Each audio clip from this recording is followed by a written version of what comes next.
I'd love to touch on, I mean, obviously when you first started, this question I usually like to ask because a lot of people starting productized services are always, how do you get your first $1,000 in revenue or your first 10 customers, like that first starting point. And you had a good, obviously, position because you put in work at this agency, like you said, for so long. So through your network, you were able to get this Groupon account. I guess after that, because you said it was obviously was harder to get people from after that connection. What kind of stuff did you guys do to get new customers on board after Groupon? You know, from a writing perspective, I still think this could apply to almost any business. It's all about portfolio, demonstrating that you can do the work you say you can do, Right. especially if you're not in a position where you can charge afterwards. Then I think it's even more imperative that you demonstrate ahead of time. Right? How else is someone going to send their money to you unless you can demonstrate you do what you do? I think a couple other things you can do is really engage in Facebook groups. So it doesn't have to be that you have a portfolio to say I've done the work.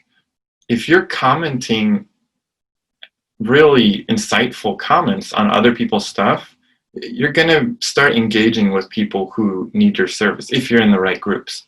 And I'm not saying start selling in those groups. It probably is going to break the rule of the group because you got to recognize you're in someone else's sales funnel right there.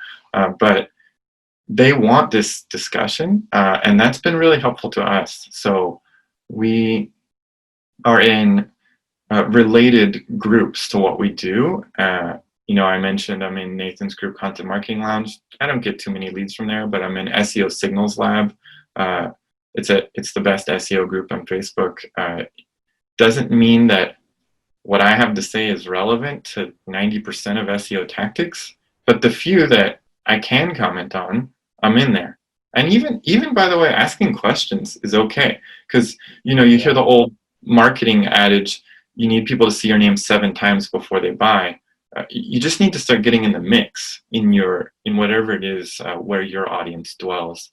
Those are two things I would vote for. We played around with cold email. Uh, didn't really work for us. We are now doing LinkedIn-based messaging, which I really respect. There's different opinions on is that even appropriate in general, and especially during coronavirus. But I have to tell you that if you have an optimized profile, we're not using mine, so don't check out mine, check out my partners, Morgan Taylor's. If you have an optimized profile and your messaging is respectful while introducing your abilities, man, like we're just generating easily double-digit calls a week of not 100% qualified, but fairly qualified.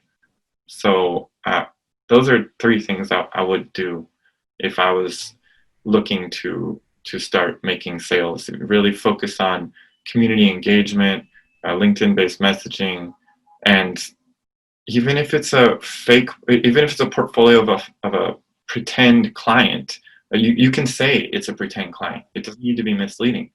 Just do your work so you can show people you can do your work. No, I love that, man. I think makes a ton of sense. I mean, just really providing value. That's really how I kind of got a lot of traction too with my other productized service. Applause Lab was very similar, and we're actually also doing LinkedIn outreach. So I think, yeah, there's definitely some patterns there and some good ways to just start conversations and connect with people.